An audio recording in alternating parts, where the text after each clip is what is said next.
Hi guys, happy alive, happy Wednesday. I apologize, I am late by about 15 minutes, as well as I've missed a few weeks. Sorry, I was in Mexico, and sometimes I'll do them while away and sometimes I won't. Hopefully you guys are all amazing and well and out inside enjoying this beautiful weather that is behind me. I think it's like 26 or something like that. I am going to go over my normal, which is answer some of your guys' questions, go over the real estate updates, as well as some happy news. Okay, so if you guys have any questions, feel free to ask. Otherwise, I will just ramble away. Hopefully you all had a fantastic Mother's Day, and I will get into the first question. And sorry, somebody's calling me right now, but I'll get into the first question. Is from Caitlin and Rob in Alliston. So Caitlin and Rob said, we live in a semi-detached home and really want to buy, but can't seem to ever get ahead. What suggestions do you have? Thank you in advance. Thank you, Caitlin and Rob, for asking. So sorry, you said Alliston, so you live in a semi-detached home. I don't obviously know how long you've lived there, but let's just say, for example, you're paying, maybe $1,800 rent or $2,600 rent, obviously depending when you moved in, how long you've lived there. The longer you've lived there, the lower your rent would be. But let's just say $2,200 for easy sake, right? Now, assuming you're a semi-detached that has 2 or 3 bedrooms, I haven't heard of any semi-detached with only 1 bedroom unless it's like a little condo complex. So assuming you have 2 or 3 bedrooms, you could always rent out the other bedrooms. You guys could move into the basement and rent out all 3 bedrooms, or you could even move into a bigger home, say a detached home, maybe with 4 bedrooms upstairs, etc. So to just help with your bills for a bit, possibly get some part-time jobs, etc., as well as do the people living in there. So that'll really help when you have both ends, just people helping pay the rent as well as some extra cash. The extra cash might cover all of your, living expenses, and then your actual wage can go towards your savings. So that is what I would do. Obviously, I don't know your full situation, but that is just some pointers. Thank you for asking.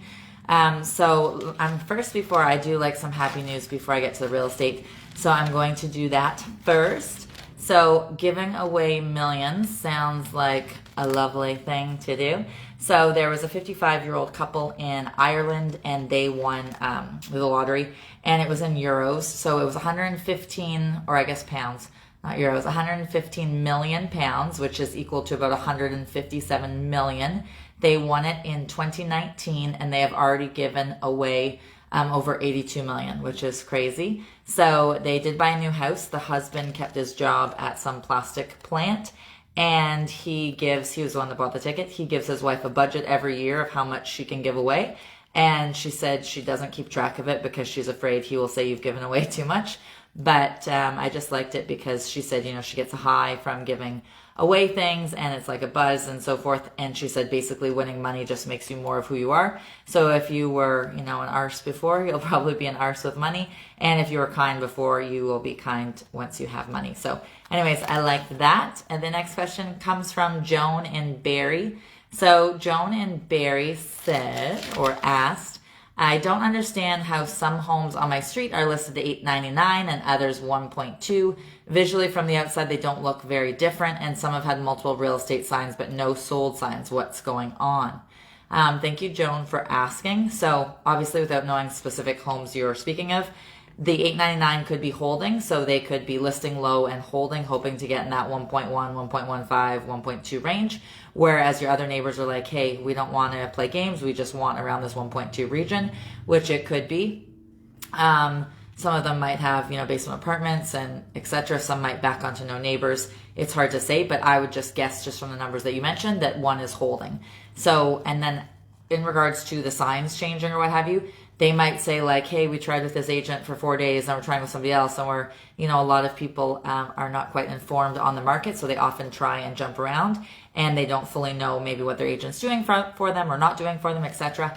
So that could be a possibility as well. Or maybe they have unrealistic expectations. Maybe they think, hey, I want to give each of my kids $300,000 and I want to go buy this house in Costa Rica, etc.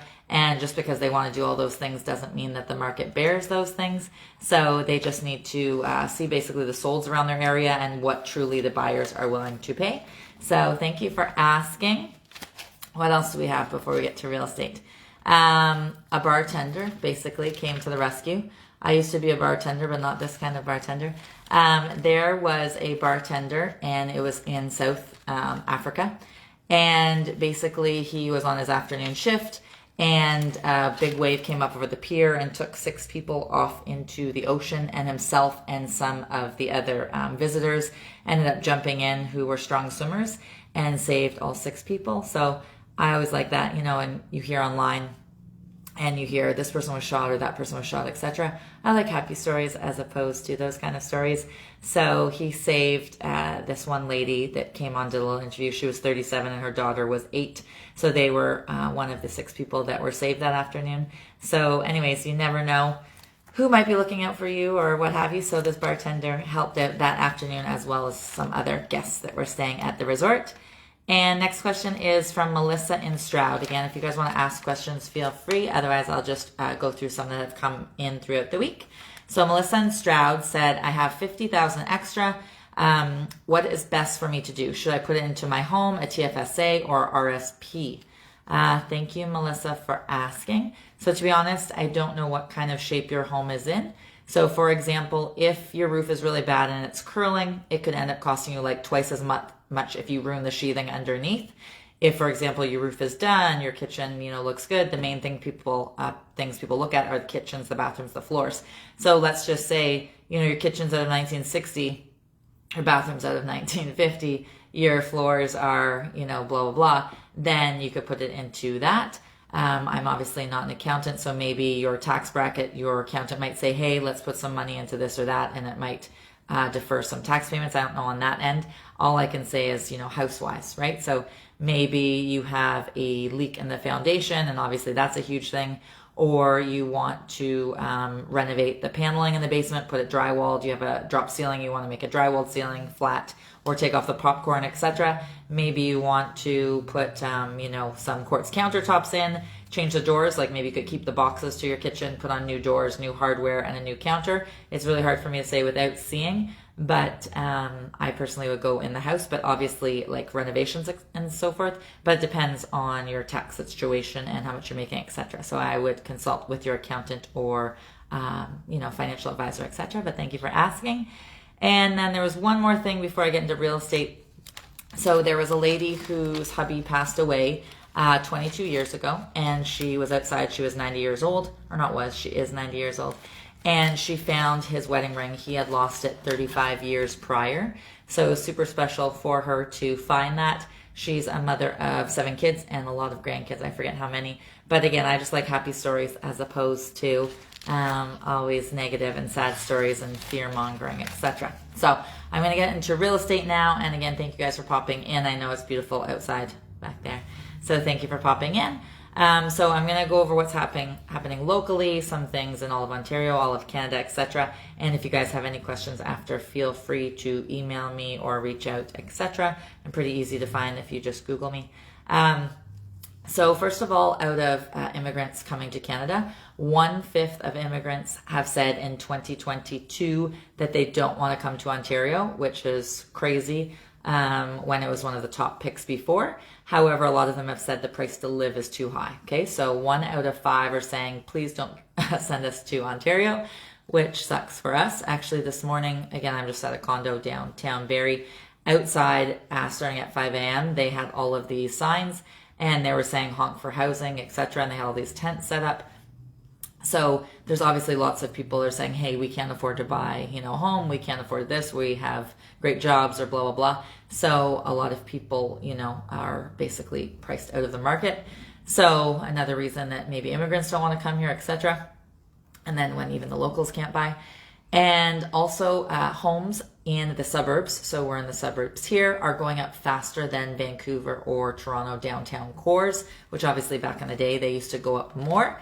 So Ontario last year lost 5,629 people going to different provinces, which is crazy because obviously we're bringing immigration in. There's lots of new babies born, etc. So for 5,629 less people to be in Ontario is not very good. But again, people are finding cheaper places to live. So as a whole, Canada went up 0.4% last year in its population. They thought it was going to go up another 0.1%, but it just went up the 0.4, which is still not bad. And then the main people, or not the main people, the main places people are moving to are BC and Nova Scotia. I was a little surprised about BC because obviously BC has a high price point just like Ontario, but maybe it's more, you know, right around say Kelowna, Victoria, Vancouver, and maybe the rest is cheaper. I don't know the other prices. So those were the top places, provinces that people were moving to, is BC and Nova Scotia.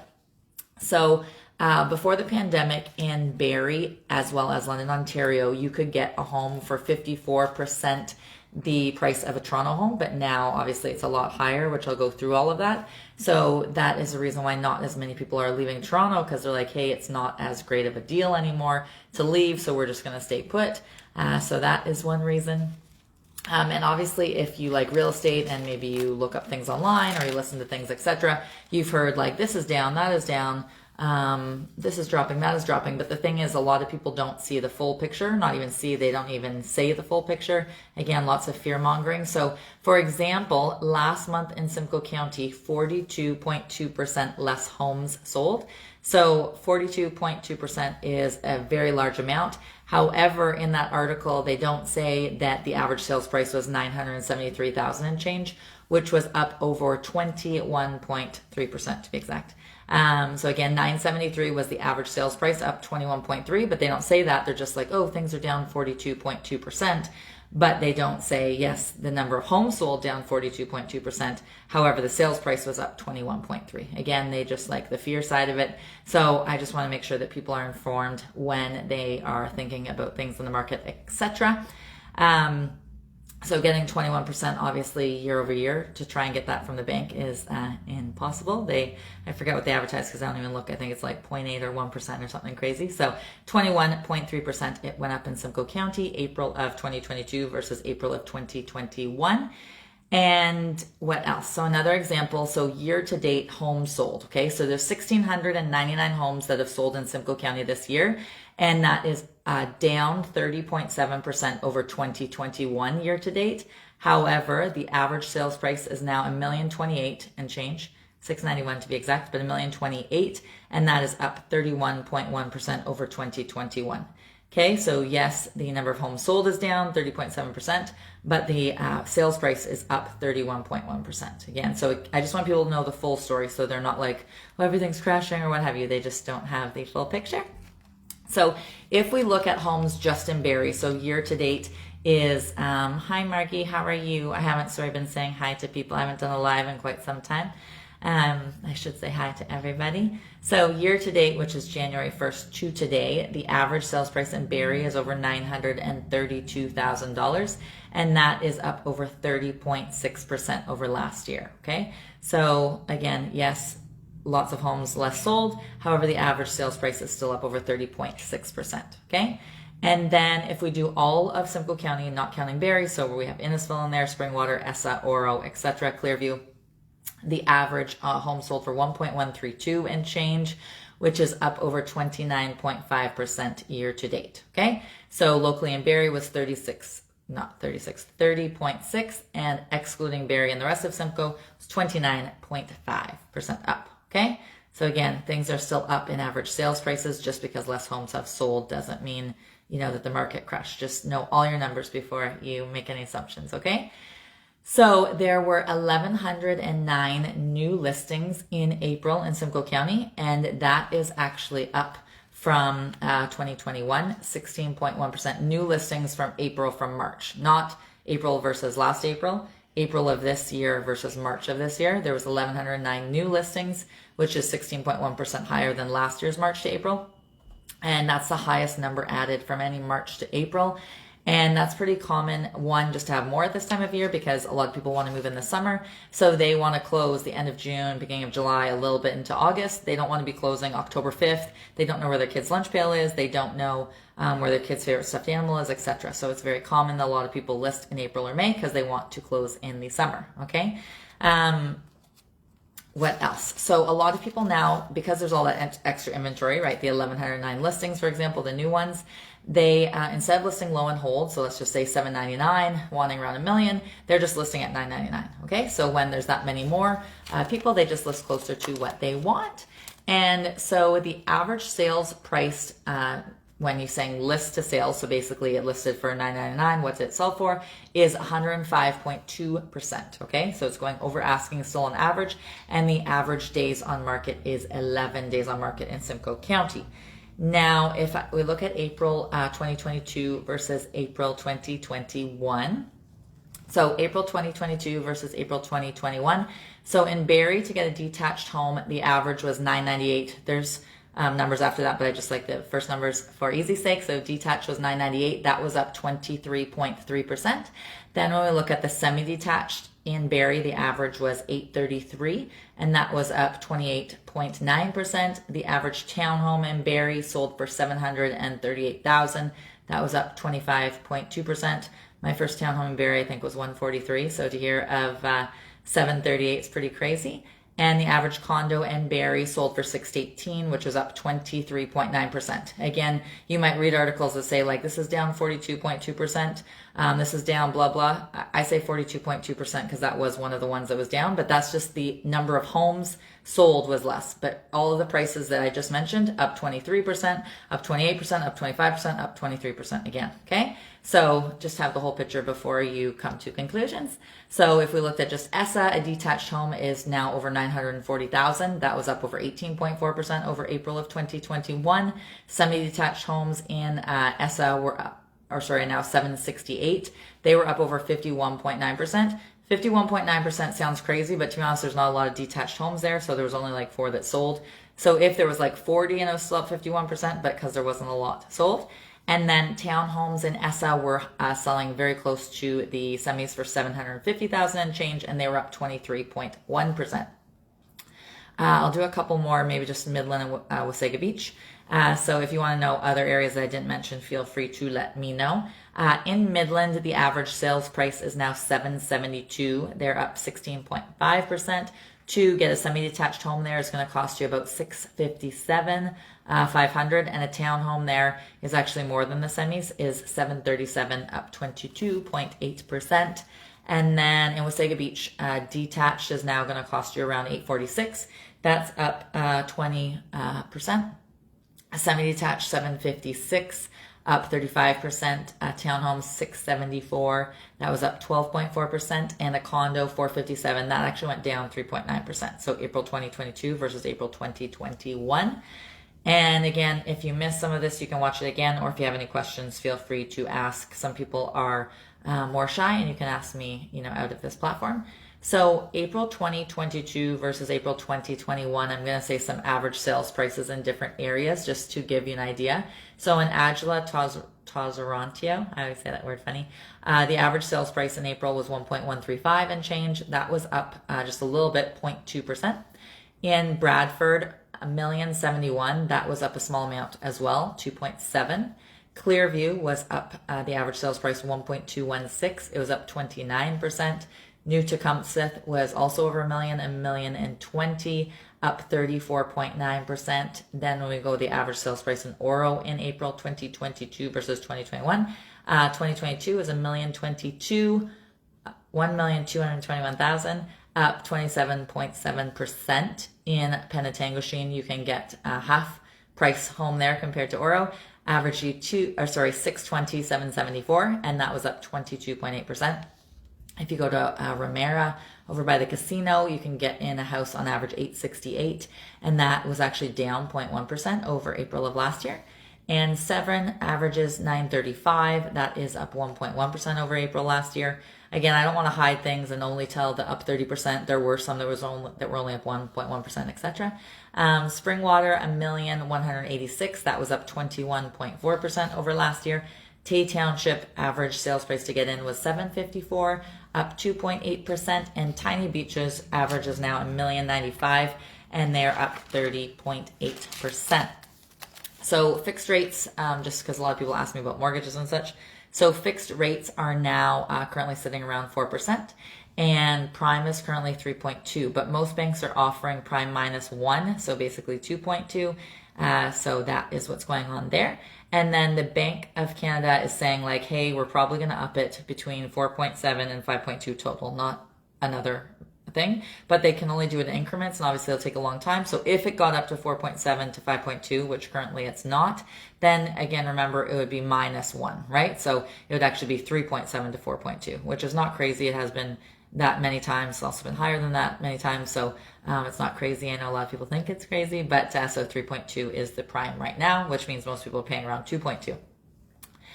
So a lot of people are getting variable rates because they can get variable rates for a lot cheaper. So what they do, let's just say their mortgage payment is $2,000 a month. They have it taken out of their bank every single month at a set amount, but they don't do $2,000, even though that's their payment. They might take $2,300 or something like that, and then they have that extra buffer. So if the rate does change, etc., they already have the extra money in there and so forth. So that's what we found a lot of clients have been doing. Last month, 1,607 homes sold. Or sorry, not sold, listed, 1,607 homes listed, 678 of them sold, which is very different than January or February. If, for example, I said 800 homes listed, there was 784 sold. So obviously the ratio is a bit different now, but that just happens every single year as, again, more and more people want to list closer to summer so they can move in the summer and not move with 3 feet of snow. So that's average. It's not something to get alarmed at. What else? So there are 7.8 million detached homes in Canada, and although that sounds like a crazy amount, they're actually building more stacked homes, as in what I'm in now, a condo, apartment buildings, etc. So they are building more of those than they are building single-family detached, even though there are so many millions. There is a fellow, he is the professor at U of T for data, basically analysis, and he said it's way easier to build vertically than horizontally. So that's just mainly what they're doing. Also, more people can afford to live in a horizontal building a vertical building as opposed to a horizontal building. So I know I'm saying lots of numbers, but I'm just going to start at that part again. The average sales price, I'm going to jump around. The average sales price in Canada is already up 11.2% this year over last year, which is great. And if you take out Vancouver and Toronto, the average sales price does go down $163,000, but it's still up over last year. Okay, but that's always just because it costs so much to live in the city. And I was saying about vertical and horizontal. So Toronto, to get into a detached home, horizontal is about 1.7. To get into a high rise, about 808,000. So 1.7 million. 808,000. Most people can afford 808,000 over 1.7 million, which is why they build them, because more people will go to it and they can obviously get way more on a small footprint of land. So even though 53% of Canada is made up of single family detached homes, they are again pushing for a lot of condos. So 10.7% of Canada has 5 stories or greater. 18.3% has less than 5 stories, but multiplex, say it's like an 18-unit building, but stretched out a bit horizontally. So that is that. And I was surprised that townhomes only made up 6.3% of Canada. I thought there'd be more townhomes than that, but they are not. And now what is happening in the rental world? Basically, the rental world is getting back to where it was before. So in the beginning of COVID in Toronto, for example, there were way too many listings because a lot of people that rented their homes out short term to, students from China or Airbnb or what have you had to put them on long term. So then the market was saturated. So they had to reduce their rates. And now as people are coming back to the city, maybe they're not working from home anymore and they don't like the drive. They're moving back to the city. So they're almost at the same rates as they were before. So currently, you're looking for a 1-bedroom in Toronto. It's going to cost you about $2,145. And before the pandemic, it was $2,262. Okay? So, and then to get a 2-bedroom before was $2,941, and right now you can get one for about $2,867 for a 2-bedroom. So it's almost exactly where it was before. And then in the suburbs, it's actually more money now for rentals because so many people have sold their homes and pushed the renters out into other properties. So the landlords have a lot more to pick from, and they might have rented before for $2,500. Now they're renting it for $3,800, etc. to the next people because they realize there's not a lot for the renters to choose from. So actually in the suburbs, the rent has gone up even more. So that is that. What else? To buy a condo in Toronto, your average, what you're looking at is $831,000. If you wanted to buy one in the GTA, you're looking at about $808,000 to get into a condo. And in Barrie, you're looking at about $618,000 to get into a condo in Barrie. back to when I was saying about like certain articles saying like plunge and drop in 1990 and blah, blah, blah. There was one that said all that kind of thing. And then in the 11th paragraph, it said, oh, it didn't say, oh, but by the way, but it did say the average sales price is up, 23.1% or whatever, depending on the location. But the whole thing was like this down, this down, this down. And it was, yes, the amount of homes sold down. However, the amount of homes sold were less. However, the average sales price was still double digits. My power just went out. Was still double digits higher. I have no idea why my power went up. Anyways, what else? Do you know where shot up the most in 2022 April was Kingston? So Kingston went up over 40%, 44.3% to be exact. And that was actually higher than their February. So most people's January was crazy. Their February was super crazy. And their February went up 30.9, and then their April went up over 44%. So that was the busiest spot in Ontario, was Kingston. So I'm going to go back to questions. So next question is from Jesse and Barry. So Jesse and Barry said, my boyfriend and I have come into some money. We know interest rates are rising. Do you think this will cool the market and therefore we should wait to buy? Thank you, Jesse, for asking. So some people say, the interest rates are going to go up this amount and then it's going to tank the market. So honestly, every economist say different. So some people at the beginning of COVID said like it's going to go down 40%. Other people said it was going to go down 26%, and then it skyrocketed. It did not go down like this. It went up crazy. So every economist say different. Some people say this is like 2017 where it was going up, then there was a slight little drop, then it went up again. As well as 2008-9, it was like going up, then it was like quiet, and then it went up again. So some people are saying that right now is like that, and other people are saying it's going to go down like 90 and 91 did. And obviously, nobody has a crystal ball. We don't know who's going to get in election-wise. We don't know, is somebody going to say, hey, land transfer taxes tripled, or hey, your capital gains you have to pay on your primary residence now, or hey, this, that, or the other. And by the way, it implements tonight, so we don't know how that is going to affect it. And just because the Bank of Canada says like, hey, we're offering 3.2%, the banks can still say, hey, we're offering 1.7, or they're going to say, hey, we're offering 10.8. Obviously, we don't know that. And I had mentioned earlier about immigration. So 1 out of 5 immigrants are saying they don't want to come to Ontario. We don't know, is that going to go up to 2 out of 5 or 3 out of 5? And then we're not going to have, the 400,000 plus people that are supposed to come to Canada. Let's just say they all say, hey, no, we want Texas instead. We obviously don't know that. We don't know how many new builds are going to get built. They say X amount, but is that really going to happen? So it's really hard to say that. To be honest, a lot of people say that it's better to ride the wave and be in the market, because a lot of times people get out of the market and then they can't get back in. So I know that's a big, long answer, but thank you for asking, and hopefully that answers your questions. If you want to chat further, feel free to give me a shout, and we can talk a bit more in detail on the phone.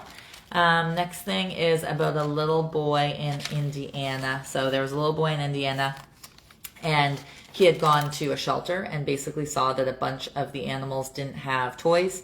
And so he wanted to do something about it. So he set up a lemonade stand. His mom put it on Facebook, and he ended up making $1,950 and just bought a whole bunch of toys for the dogs and cats in the shelter. And again, I like happy news, so that was cute. And the next question comes from Becky in Victoria Harbor. So Becky in Victoria Harbor, where did she go? Here. Oh, here. She said, do you think I should refinance my house or keep the payments as is?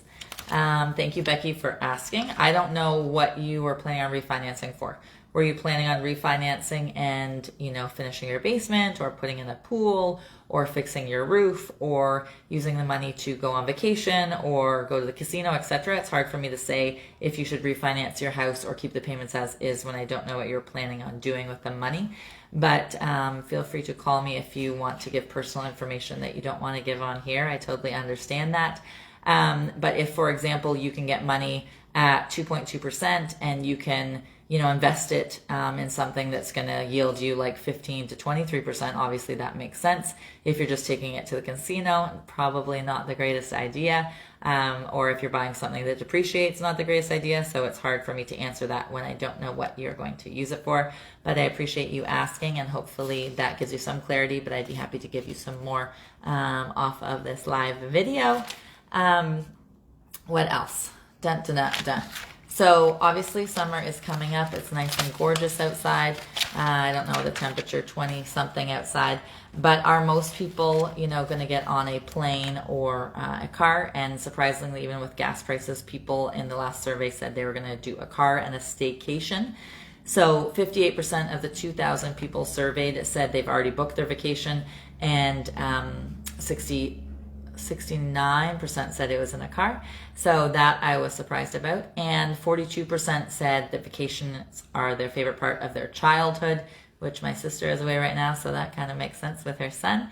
And 59% of people said they were unsure leaving the country just with COVID and all, so they preferred to stay close by. And they mentioned like amusement parks, camping, I don't know, like Great Wolf Lodge, etc., that kind of thing. So they mentioned that. And 54% said they were concerned of gas prices, but they were going anyway. So anyways, I don't know what you guys are up to this summer, but I have a lot of weddings because a lot of people were supposed to get married 2020 and didn't, so they've all been rebooked for this year. I think there is another question. Yes, Jackson from Warminster. So Jackson from Warminster said, my wife is always redoing things on the house, but often when we just did them 5 years ago, for example, how do we know when it's too much and not worth it and not making any sense? Thank you for asking, Jackson. Again, hard to know when I don't know what you're doing, but every 5 years, like renovating a kitchen or renovating a bathroom obviously seems a little bit excessive. Sorry for your wife. And obviously doing your roof, you're not going to do it 5 years, or your windows or what have you. So I'm not sure what she's doing. If she's just changing like, your couch cushions or your pillows or your throws or like some, I don't know, window coverings or lighting, etc., I don't think that is a big deal. But yeah, sometimes they say you're Taj Mahaling it. So basically you're doing it too much. So for example, you're renovating the kitchen and putting quartz countertops in, but you're in a not so great area and you don't have a garage and you have 2 bedrooms and 1 bathroom. It would be better to not put the money in there and put the money into another home that, has a double car garage, is detached, blah, blah, blah, to use that money to get you into the next stepping stone of a property, as opposed to overdoing your property if your neighbors are not the greatest, for example, or the size or square footage can't be added to and so forth, a carport instead of a garage, etc. So it just depends what she's doing, but it does seem a little bit excessive, but you might just be making it out to look that way. So it's kind of hard to answer. But yeah, the main things I mentioned earlier, people look at are kitchens, bathrooms, and floors. And then the main things they ask are when was the roof done? When was the windows done? When were the windows done? If I could speak properly. When was the roof done? When were the windows done? And when was the furnace done? So those are the main things. So that's that. And then one other thing, there was a safe that, you know how you see those people on the beach with those metal detectors or what have you? So there was this 15-year-old child that souped his up. I have no idea how you soup up a metal charger or a metal detector. And anyways, he found a safe in the river and he got it out, somehow got it open, and there were some like documents in there, what's it called, birth certificate and that kind of thing. He tracked down this man, found this man, and there were $2,500 in it, as well as $1,800 US. So he tracked down the guy, gave him the money. So the guy, 1, was shocked that he found it because he was robbed 22 years ago. And 2, was shocked that he gave him the money and so forth. And he offered the young man a job. He didn't take the job, but I just thought it was a cute story. Again, I like happy stories as opposed to bad stories. So that is it from me. If you guys have any questions or any concerns about the real estate market or want to know how our 1% works, feel free to reach out. And you can reach us at the office, 705-726-7000. Again, 705-726-7000. Stay safe, have a beautiful evening, and a wonderful week full of sunshine and 20-plus degree weather. Take care.